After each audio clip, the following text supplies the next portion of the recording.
Tajik का पहले वाला जो लेक्चर है वो सब लोगों ने जो है ऑनलाइन उसको सुना है। ताजिक के लिए सबसे बड़ी दिक्कत ये है कि मैथमेटिकल जो है सब्जेक्ट है, फिजिकल प्रेजेंस के बिना इसे समझा पाना काफी मुश्किल होने वाला है, लेकिन कोशिश करेंगे। पेन और पेंसिल लेकर के बैठे हैं इस सब्जेक्ट के लिए, तभी जो है काम कर पाएंगे इसके अंदर।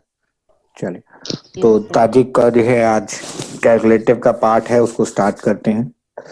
सभी लोगों को जो रिकॉर्डेड लेक्चर है उसमें हमने एक एग्जाम्पल जो है सभी लोगों को शेयर किया था। क्या सब लोगों ने उसको देखा है या उसका डाटा नोट किया आप लोगों ने अपने पास? आप लोगों को मैंने लेक्चर में उसमें बोला हुआ भी है, वो एग्जाम्पल वाला जो है कुंडली है जिसको कि हम आपके इस सेमेस्टर के अंदर सभी सब्जेक्ट्स में उसको हम यूज करने वाले हैं। आपका डेलिनेशन डिक्लिनेशन में भी उसी कुंडली को जो है हम लोग यूज करेंगे फलित करने के लिए। ताजिक के अंदर जितनी भी कैलकुलेशंस है वो भी उसी को लेकर के यूज करेंगे, और दशा गोचर फल के लिए भी काफी हद तक उस कुंडली को एग्जाम्पल बना करके आपको बताया जाएगा। हालांकि ललित जी उसमें भारत की कुंडली को मेनली लेकर के चलते हैं, ठीक है, इजी हो जाता है, आंसर सबको पता होते हैं उस वजह से, ठीक है। लेकिन जो जातक वाले जो एग्जाम्पल्स हैं उसके लिए इसी कुंडली को हम लोग यूज करेंगे, ठीक है। तो इस कुंडली का जो डाटा है उसे नोट करके रखें, उसके चार्ट्स वगैरह बना करके रखें, क्योंकि ये बार बार यूज होने वाले हैं आपके पूरे सेमेस्टर के अंदर। चलिए, मैं कोशिश करता हूँ थोड़ी देर में उसको फिर से आप लोगों के साथ शेयर करूं, ठीक है। खैर, बात करते हैं अभी ताजिक के और पॉइंटर्स की। तो जो फर्स्ट लेक्चर है उसके बाद हम लोगों से बात हुई थी कि हम लोग आज बात करेंगे ग्रहों का बल चेक करने के लिए। तो जब हम ताजिक शास्त्र की बात करते हैं तो अगेन मैथ्स है, कैलकुलेटिव जो है एक ये पद्धति है। तो इसमें ग्रहों का बल या कोई भी चीज करने के लिए वो कैलकुलेटिव तरीके से वो फिगरेटिव उसमें उसको आंसर देती है। तो ग्रहों का बल जो है इसमें तीन तरीके से जो है कैलकुलेट किया जाता है ताजिक पद्धति के अंदर। एक है हर्ष बल, दूसरा है पंचवर्गीय बल, और तीसरा है द्वादश वर्गीय बल। इसमें हर्ष बल जो है ये इसके अलग अलग कई और पार्ट्स हैं जिनके मिक्सअप से ये कैलकुलेशन या इसका रिजल्टेंट जो है वो आता है। पंचवर्गीय बल के अंदर 5 वर्गों का जो है प्रयोग किया जाता है जिनके कॉम्बिनेशन से ये बल बनता है। और द्वादश वर्गीय बल करने से पहले हमारे को जो ताजिक के अंदर जो मैंने वर्ग की बात की थी कि 12 वर्ग होते हैं, उन 12 के 12 वर्गों को बनाना सीखना होगा। उन वर्गों के टोटल्स के अनुसार ये जो बल है या ये जो पावर है ये निकलती है। हर्ष बल के अंदर 4 पॉइंटर्स होते हैं, पंचवर्गीय के अंदर 5 पॉइंटर्स होते हैं, द्वादश वर्गीय बल है वो 12 जो ताजिक वर्ग हैं, डिविजनल चार्ट्स हैं ताजिक वाले, उनके अंदर कैलकुलेटिव जो रिजल्ट्स आते हैं उसके बेस पर कैलकुलेशंस की जाती हैं। तो आज जो है हम हर्ष बल की कैलकुलेशन की तरफ जो है कोशिश करेंगे। जब हम हर्ष बल की बात करते हैं तो इसमें 4 पॉइंटर्स आते हैं, 4 चीजों से जो है ये हर्ष बल बनता है। पहला इसके अंदर होता है स्थान बल, ठीक है। स्थान बल जो है वो क्या चीज है कि जो सातों ग्रह हैं, जैसे कि मैंने पहले भी बताया था, उस वीडियो में भी था कि जब हम ताजिक की बात कर रहे हैं तो हम इसके अंदर राहु और केतु को कैलकुलेशंस के अंदर नहीं लेते हैं। बाकी के जो आपके जो 7 ग्रह हैं सिर्फ उन्हीं के ऊपर बेस्ड सारी कैलकुलेशंस होती हैं। कुछ चीजों में लग्न का प्रयोग जरूर होता है, फलित करते हुए या डिविजनल चार्ट्स बनाते हुए जरूर राहु केतु ऑब्वियसली उसमें ऐड होंगे क्योंकि वो कुंडली का पार्ट है। लेकिन पावर कैलकुलेशंस के अंदर किसी भी तरीके से राहु केतु का यूसेज नहीं होता, सिर्फ सातों ग्रहों का जो है हम सिर्फ यूज करते हैं इसके अंदर, ठीक है। तो उन्हीं सातों ग्रहों को लेकर के जो है हम जो बल हैं हमारे उन्हें हम निकालेंगे। तो हर्ष बल का सबसे पहला जो आपका पार्ट है वो है स्थान बल। जो ग्रह है, हर ग्रह एक खास भाव में ताकतवर होता है, स्थान बली होता है, ठीक है। उसको आप जो है नोट कर सकते हैं। सूर्य जो है वो नवम स्थान में बली होता है, चंद्रमा तीसरे स्थान में, मंगल छठे भाव में, बुध लग्न में, गुरु 11वें भाव में, शुक्र पंचम भाव में और शनि 12वें भाव में इन्हें बली माना जाता है।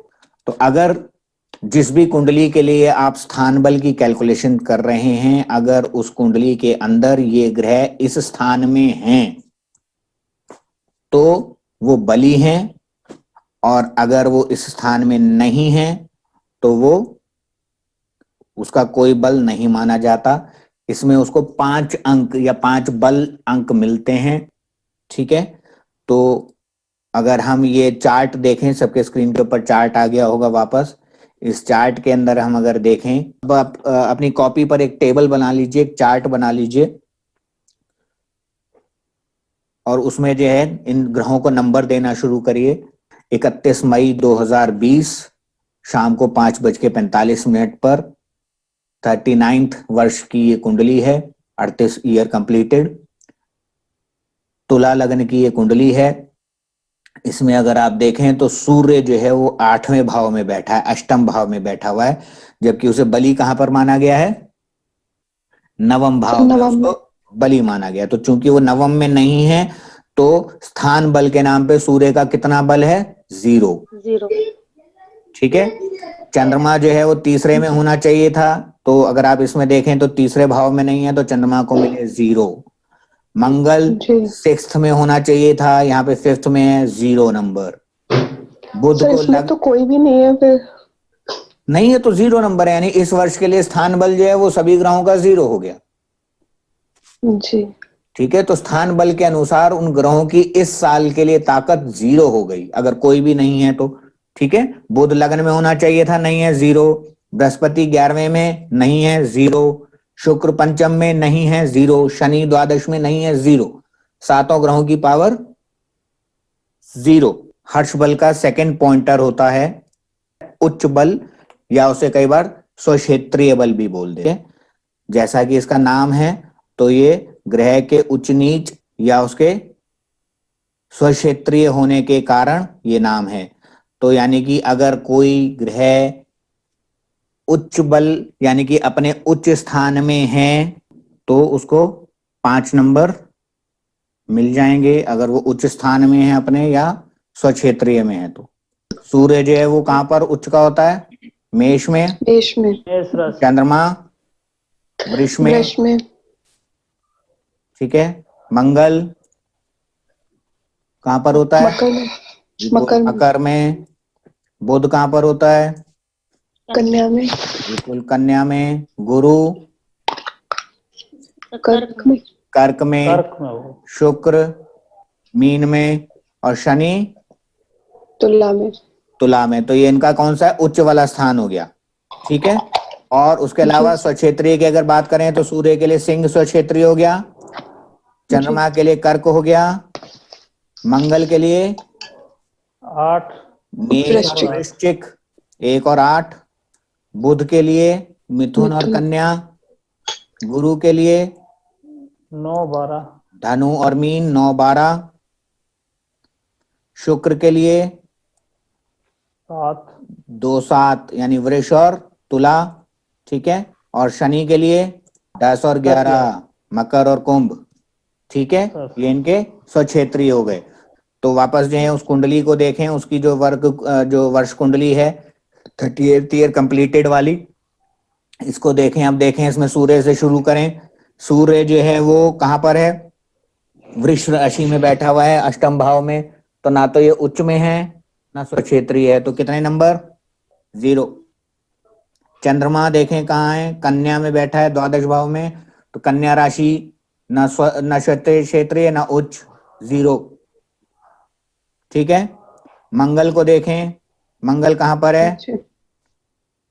कुंभ राशि में बैठा हुआ है। तो कुंभ राशि उसके लिए कुछ है? ना तो स्वक्षेत्रीय है और ना ही उच्च भी नहीं है, तो 0। बुध को देखें कहाँ है? स्वक्षेत्रीय। बुध बैठा है स्वक्षेत्रीय मिथुन में, तो 5 नंबर में। उसके बाद देखें गुरु गुरु मकर में बैठा है, ना उच्च ना स्वक्षेत्रीय, 0। शुक्र जी वृष में बैठा हुआ है तो स्वराशि हो गया, 5 नंबर इसको मिल गए। शनि मकर में है, स्वक्षेत्रीय हो गया, 5 नंबर इसको मिल गए। ठीक है, तो उच्च क्षेत्रीय बल के अंदर आपको बुध शुक्र और शनि को 5-5 नंबर मिल गए हैं। क्लियर हो गया? तो उच्च और सक्षेत्रीय बल का जो सेकंड पॉइंटर है ये कैलकुलेटिव हो गया।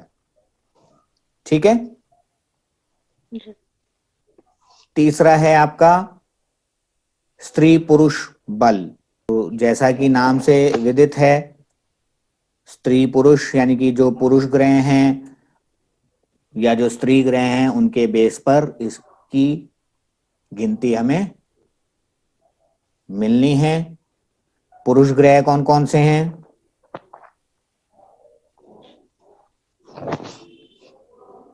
नहीं होगा सिर्फ सर। सूर्य मंगल और बृहस्पति, ये 3 पुरुष ग्रह हैं। ठीक है, बाकी के 4 यानी कि चंद्रमा, बुध, शुक्र और शनि, ये चारों स्त्री ग्रह स्त्री माने ग्रह। गए हैं ताजिक के अंदर। स्त्री ग्रहों से शुरू करें, पहला दूसरा तीसरा ये भाव स्त्रियों को है। उसके बाद चौथा पांचवा छठा ये पुरुष ग्रहों को मिला। उसके बाद 7वां 8वां 9वां वापस स्त्रियों को, और 10वां 11वां 12वां ये पुरुष ग्रहों को। कुंडली में इसको चेक करेंगे, सूर्य जो है वो कहां पर बैठा हुआ है? अष्टम भाव में बैठा हुआ है। तो पुरुष ग्रहों को कौन सा मिला है? दूसरा और चौथा पार्ट, यानी कि 5 4 5 6 और 10 11 12। तो इनमें से किसी में भी ये नहीं है, तो सूर्य को स्त्री पुरुष के हिसाब से 0 नंबर। चंद्रमा कहां पर है? 12वें भाव में है। ठीक है, स्त्री ग्रह हो गया। इनको कौन सा मिला था? फर्स्ट और थर्ड पार्ट, यानी कि 1 2 3 और 7 8 9, उनमें नहीं है, 0 नंबर। मंगल पुरुष ग्रह है, सेकंड और फोर्थ पार्ट में होना चाहिए था, सेकंड पार्ट में है, ये 5वें में बैठा हुआ है। ठीक है, तो इसको 5 नंबर मिल गए। उसके बाद बुध 9वें भाव में बैठा हुआ है, थर्ड पार्ट में हो गया, ये स्त्री ग्रह है, थर्ड पार्ट में, इसको 5 नंबर मिल गए बुध को। गुरु पुरुष ग्रह है, सेकंड पार्ट में बैठा है, फोर्थ हाउस में, 5 नंबर मिल गए। ठीक है, शुक्र स्त्री ग्रह है, थर्ड पार्ट में बैठा है, 8वें भाव में, 5 नंबर मिल गए। शनि स्त्री ग्रह है, सेकंड पार्ट में बैठा हुआ है, 0 नंबर हो गए। तो तीनों पॉइंटर्स के ऊपर जो है आपने नंबर्स दे दिए हैं इनको, स्थान बल, उच्च बल और स्त्री पुरुष बल के।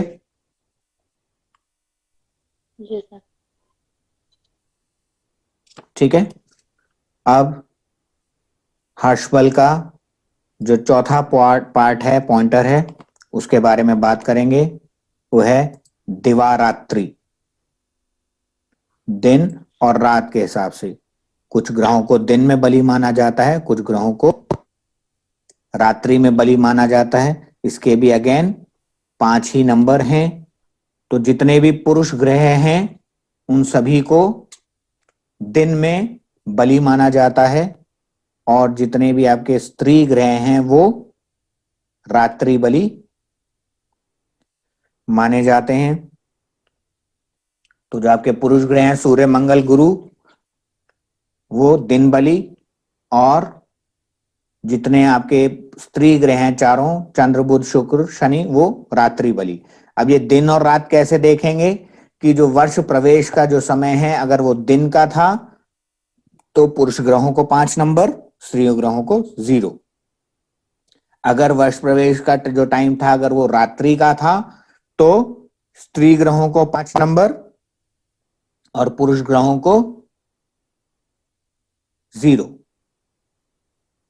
समझ में आया?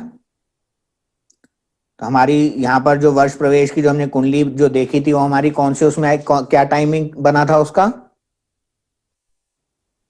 शाम के 5:45।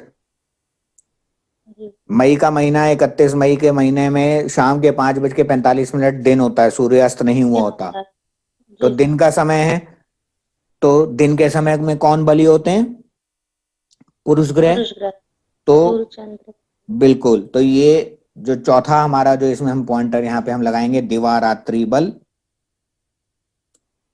तो दिवा रात्रि वाली लाइन में आपके जो तीन जो पुरुष ग्रह हैं सूर्य मंगल गुरु, इन तीनों को 5-5 नंबर, और चंद्र बुध शुक्र शनि इन चारों को 0-0 नंबर्स दे दीजिए।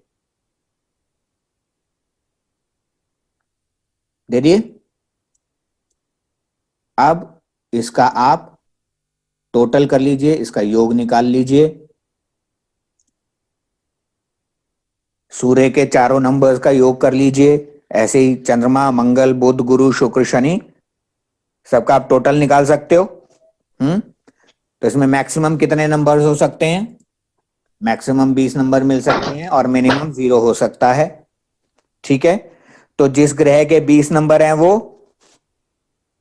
पूर्ण बली हो गया। ठीक है, 0 वाला निर्बल हो गया। ठीक है, और जो 5 वाले 10 वाले या 15 वाले हैं वो मध्यम बली या अल्प बली या थोड़ा एक्स्ट्रा, अब वो उसी हिसाब से अब आप उसे समझ लो, 25%, 50%, 75%, 100% और 0%। समझ में आ गया? 0 वाला 0% ताकत रखता है, 5 नंबर वाला 25%, 10 नंबर वाला 50% पावर रखता है, 15 नंबर जिसके आए वो 75% पावर रखता है, और 20 नंबर वाला 100% पावर रखता है। ठीक है, हर्ष बल है किस चीज के लिए? उसकी नेचर के लिए, वो इस समय है किस मूड में।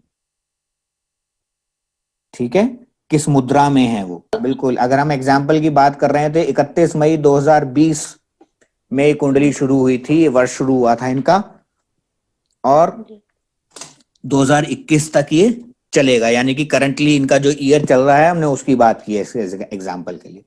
जीवन का 39th ईयर इनका चल रहा है, 38 कंप्लीटेड, 39th ईयर चल रहा है, जो 31 मई 2020 को शाम को 17:45 पे शुरू हुआ। हालांकि जातक का जन्म कब का है? 1 जून का। ठीक है, लेकिन वो इंग्लिश जी डेट है। ठीक है, वर्ष प्रवेश के अनुसार उनको 31 मई 2020 को शाम को 5:45 पे अपना जन्मदिन मनाना चाहिए। ठीक है, जब हम वैदिक तिथि अनुसार, जब हम वैसे असलियत में जब हम जन्म जो वो मनाते हैं, आपका जो जन्मदिन का वो जो माना जाता है वो तिथि अनुसार होता है। ठीक है, आप जितनी भी आप हमारे यहाँ जयंती देखेंगे या जन्मोत्सव देखेंगे वो सभी तिथि अनुसार होते हैं। लेकिन चूंकि हम मानव जीवन की जो कैलकुलेशंस या जो उसकी जो आयु निर्धारण जो हम करते हैं वो सौर वर्ष के उस पर चल रहे होते हैं, उसके हिसाब से सावन वर्ष के हिसाब से चल रहे होते हैं, तो इसीलिए वहां पर वर्ष प्रवेश जो है वो इस कैलकुलेशंस पर चलता है।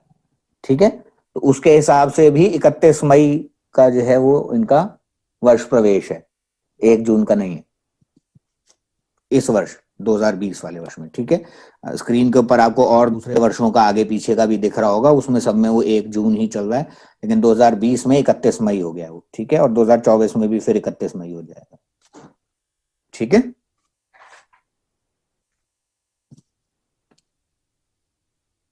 तो ये जो हमने जो वर्ष कुंडली बनाई है इनकी उसके अनुसार, तो यानी कि ये 31 मई 2020 से 1 साल तक जो ग्रहों की जो स्थिति है वो इस वर्ष में जो है वो किस ग्रह को कितने नंबर मिले हैं वो उसका उसका जो है इस समय मूड है कह लीजिए। ठीक है, उसका हर्षित मुद्रा है, उसकी हर्ष बल है उसका। तो बात करेंगे हम पंचवर्गीय बल की। पंचवर्गीय बल करने के लिए भी पहले हमारे को कुछ वर्गों को करना पड़ेगा। तो इसमें एक हम पहले सीखेंगे हद्दा निकालना, और उसके बाद हम इसके जो 12 डिविजनल चार्ट्स हैं उसमें से ऑब्वियसली जो पहला डिविजनल चार्ट हो गया P1 वो हम देख ही चुके हैं, वो हम सीख चुके हैं, वीडियो में आप लोगों ने देख लिया होगा। जो वर्ष कुंडली है वही आपका पहला वर्ग हो गया। उसके बाकी के 11 वर्ग और हद्दा वगैरह जो है हम निकालना अब इसके अंदर सीखेंगे। जब हम हद्दा की बात करते हैं तो इसमें 5 ग्रहों को जो है कुछ पावर्स दी गई हैं। तो ये 5 ग्रह जो हैं वो कौन कौन से हैं? ये आपके 5 ग्रह हैं मंगल, बुध, गुरु, शुक्र और शनि। यानी कि अगर आप ध्यान दें तो ये वो 5 ग्रह हैं जिनके पास 2-2 राशियों का स्वामित्व है। ठीक है, तो इन 5 ग्रहों को जो है इसमें पावर है, पावर दी गई है इसके अंदर। ये किस तरीके से किया जाता है कि जितनी भी हमारी राशियां हैं, 12 राशियां हैं हमारी, उन 12 राशियों को 5 हिस्सों में बांटा जाता है, लेकिन वो पांचों हिस्से जो हैं वो बराबर नहीं है। पांचों हिस्से जो हैं वो बराबर नहीं है उसमें। अगर हम मेष राशि के लिए देखें, उसका कैलकुलेटिव जो है वो कैसे होता है? 6 डिग्री का पहला पार्ट, यानी कि 0 से 6। उसके बाद सेकंड पार्ट होता है अगेन 6 डिग्री का, यानी कि 6 डिग्री से 12 डिग्री। थर्ड पार्ट होता है इसके अंदर 8 डिग्री का, तो 12 से 20 डिग्री। चौथा पार्ट होता है 5 डिग्री का और पांचवा पार्ट भी 5 डिग्री का, तो यानी कि 20 से 25 और 25 से 30। ऐसे ही सिमिलर तरीके से तुला राशि के लिए अगर देखें, उसके अंदर ब्रेकअप आपका होता है 6 डिग्री, फिर 8 डिग्री, फिर 7 डिग्री, फिर 7 डिग्री और फिर 2 डिग्री। तो अगर उसको करने की हम कोशिश करें तो तुला राशि से जो है ये वर्कआउट होगा। तो क्या क्या बताया मैंने आपको इसके अंदर? पहला आपको 6 डिग्री बताया, तो 0 से 6 हो गया।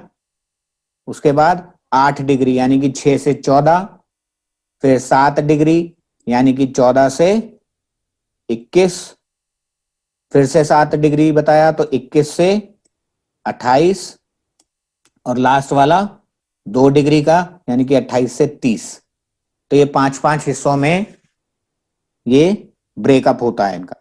हर राशि के लिए हर जो इसका भाग है, जो 5-5 भाग हैं, इसमें एक ग्रह को उसका स्वामित्व दिया जाता है। वो कौन से ग्रह हो सकते हैं? जो 5 ग्रह जिनके पास डुअल राशियों की स्वामित्व है वो हो सकते हैं। इसका एक स्पेसिफाइड टेबल है, आपको रेडी रेकनर दिया गया है आपको ताजिक की आपकी किताब में पेज 61 में, और ताजिक नीलकंठी में भी है। उसको अगर आप ध्यान देंगे, मेष से कन्या राशि के लिए पहले बना हुआ है, उसके 5 पार्ट्स का, पहली हद्दा, दूसरी, तीसरी, चौथी, 5वीं हद्दा करके। उसके बाद फिर तुला से मीन तक के लिए बना हुआ है, पहली, दूसरी, तीसरी, चौथी, 5वीं हद्दा चलने के लिए। अब इसको देखना कैसे है? सिर्फ आपको इसके अंदर ये देखना है कि जो ग्रह है वो क्या किस पार्ट में जो है वो बैठा हुआ है, किस राशि में किस पार्ट में वो बैठा हुआ है। तो इसको कैसे देखेंगे? तो जब आप वर्ष कुंडली बनाते हैं तो वर्ष कुंडली में भी हर ग्रह का आपको जो है उसमें डिग्री, मिनट, सेकंड्स आपके पास होंगे, है ना? तो हम ये एग्जाम्पल कुंडली को देखें, इसमें सूर्य को लीजिए। सूर्य जो है कहां पर बैठा हुआ है? वृष राशि में है। जी सर। ठीक है, तो वृष राशि के अंदर है कितनी डिग्री इस पर? ये देखें, इसमें सूर्य की डिग्री साथ में दी हुई है 16 डिग्री 21 मिनट। जी ठीक है, तो वृष राशि में 16 डिग्री 21 मिनट अगर आप देखें तो इसकी तीसरी हद्दा हो जाती है। टेबल को चेक कर सकते हो, मिडिल पार्ट में ये 16 डिग्री में तीसरे पार्ट में है ये, तो तीसरी हद्दा हो गई। तो वृष राशि में जो मिडिल पार्ट है, जो तीसरी हद्दा है, उसका स्वामित्व गुरु के पास है, गुरु ग्रह के पास है वो। ठीक है, तो सूर्य जो है वो यस सर। गुरु की हद्दा में हो गया, यानी कि जी। ठीक है। तो सूर्य का जो हद्दा स्वामी कह लो, या जो हद्दा है वो गुरु की हद्दा है, उसका हद्दा स्वामी कौन है? गुरु है। ठीक है। अब क्या इस कुंडली के अंदर गुरु जो है वो अपने मित्र की राशि में है, सम राशि में है, या शत्रु राशि में है, वो हम देखेंगे। अब इसमें मित्र, शत्रु और सम किस हिसाब से होते हैं? दृष्टि के अनुसार। तो शत्रु कौन कौन से होते हैं? जो केंद्र वाले हैं, 1 4 7 10 वाले, वो शत्रु हो गए। मित्र कौन से हैं? तो 1 और 7 से दोनों तरफ जो है 3 11, एक एक घर छोड़ के, ऐसे नीचे वाले 7 से एक एक घर छोड़ के, है ना। तो ऊपर से एक एक घर छोड़ के 3 और 11, और नीचे से छोड़ते हैं तो 5 और 9। तो 3 5 9 11, ये चारों भाव मित्र वाले हैं। केंद्र के 1 4 7 10 ये शत्रु वाले हैं, और बाकी के जो 4 हैं वो सम हैं। तो सूर्य जो है वो किसकी हद्दा में है? गुरु की हद्दा में है। और वर्ष कुंडली के अंदर सूर्य जो है, सूर्य से गुरु जो है वो कितनी डिस्टेंस पर है? देखें, सूर्य गुरु आपस में किस पोजीशन पर है? तो सूर्य से गुरु 9th, ठीक है, 9वें भाव। तो 5 9 की इनकी दृष्टि संबंध हो गया, भाव संबंध है 5 9। 5 और 9, 5 9 किस में आता है? मित्र में, मित्र। शत्रु में, या उसमें? मित्र में। ठीक है, तो जी। सूर्य जो है किस हद्दा में है? मित्र की मित्र। हद्दा में हो गया। ठीक है, तो हद्दा कैसे कैलकुलेट होती है ये आपने समझ लिया। तो ताजिक के अंदर मित्र या शत्रु संबंध हम उसकी पोजीशन से निकालते हैं, पहले ही लेक्चर में क्लियर किया था।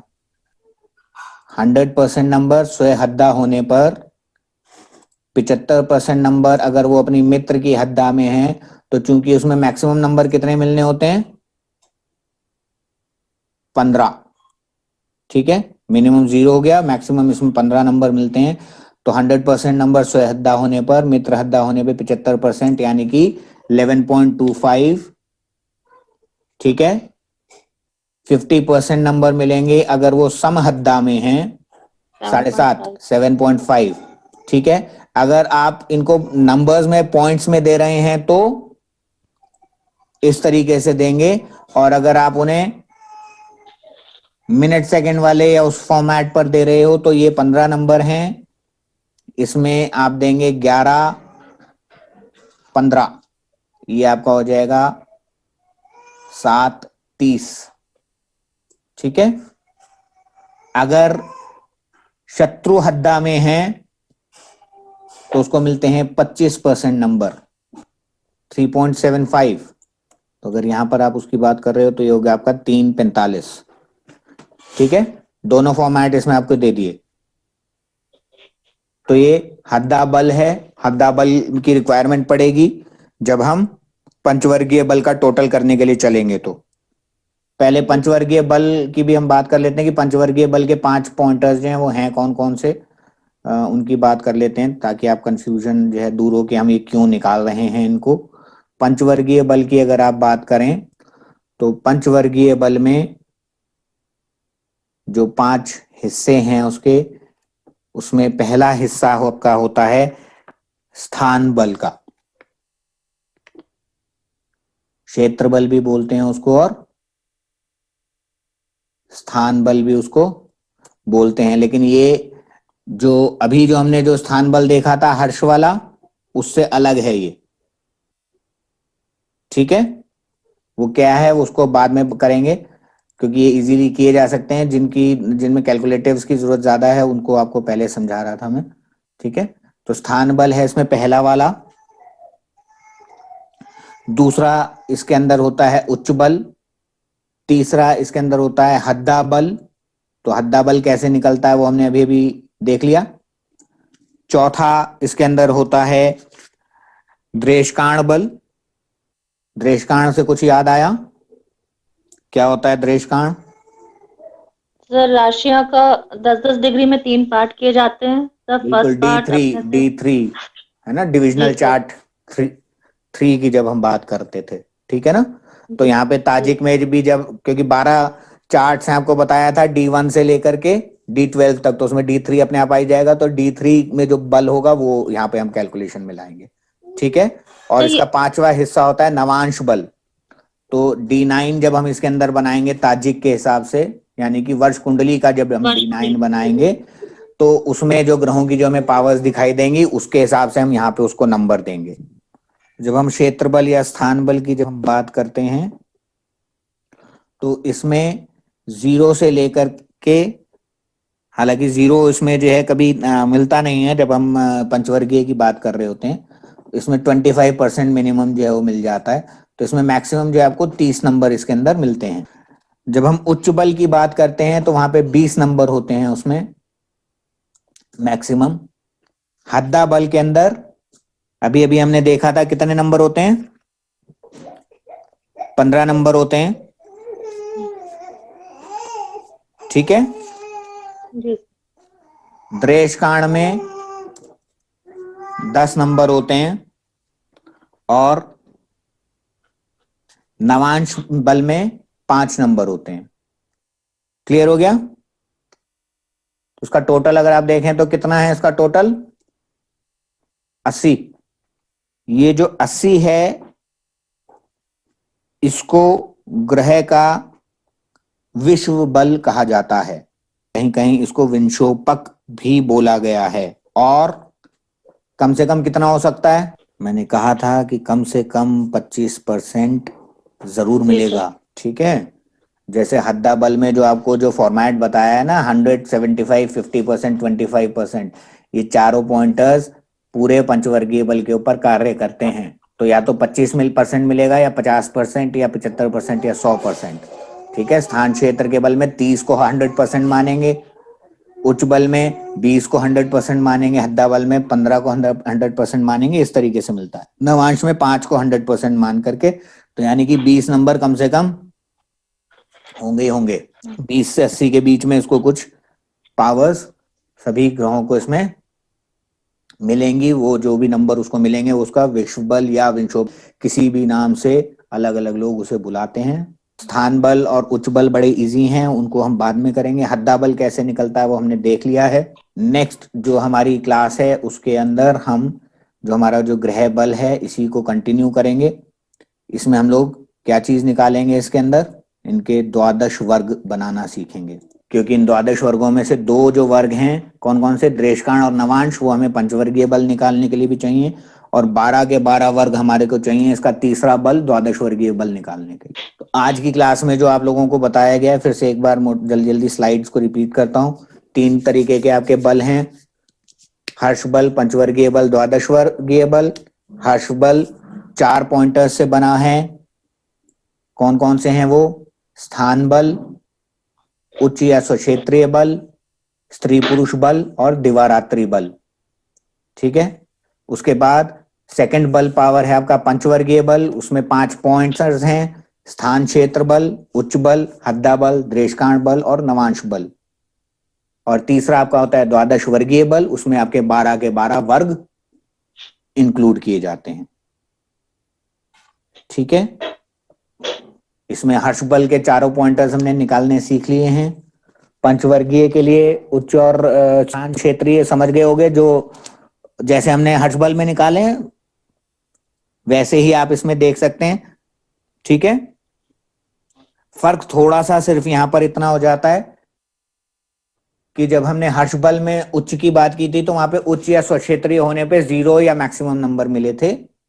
पंचवर्गीय बल में इसके उच्च और नीच के ऊपर डिपेंडेंसी आकर के डिस्ट्रीब्यूशन होगा, ठीक है। अभी मोटा मोटा बता रहा हूं, जब इसकी कैलकुलेटर्स में आएंगे नेक्स्ट उसमें तो उस पर एग्जैक्ट उसको देखेंगे।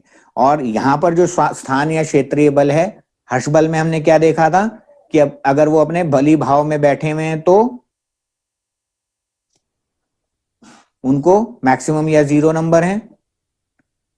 पंचवर्गीय बल की जब हम बात करते हैं तो यहां पर हम ये देखते हैं कि वो अपने जिस भाव में वो बैठा हुआ है, जिस राशि में बैठा हुआ है, वो अपने डिस्पोजिटर से किस स्थिति में है। यानी कि जब हम यहाँ पे बात कर रहे हैं तो यहाँ पे सूर्य जो है किस राशि में बैठा है, वृष। वृष राशि में बैठा हुआ है। वृष राशि में बैठा हुआ है तो सूर्य का डिस्पोजिटर कौन है, वृष राशि में है तो उसका डिस्पोजिटर है शुक्र। शुक्र कहां पर बैठा हुआ है, यहाँ पर, वो भी वृष में ही बैठा हुआ है। तो सूर्य से किस पोजीशन में है, वो पहली पोजीशन में, तो वो शत्रु स्थिति में है। तो सूर्य जो है स्थान क्षेत्र के उसमें कहां पर है, शत्रु स्थिति में है। शत्रु स्थिति में है तो उसको स्थान बल कितना मिलेगा, 25%। तो स्थान का मैक्सिमम 30 है तो उसका 25% यानी कि 7.5 नंबर हो गए। 7.5। ठीक है। तो जैसे हमने यहाँ पर टेबल बनाई थी ये हर्ष बल के लिए, ऐसे ही आप उसकी भी टेबल आप बना सकते हो, पंचवर्गीय बल की भी, है ना। तो पंचवर्गीय बल की जो है जब आप टेबल बनाएंगे तो उसमें सूर्य को यहाँ पे 7.5 नंबर दे देंगे, तो ये इजीली हो जाता है। हद्दा अब तक आपको बता दिया, बाकी द्वादश वर्ग जो है वो नेक्स्ट क्लास में पढ़ेंगे। ठीक है, तो आज आपका ताजिक यहीं तक।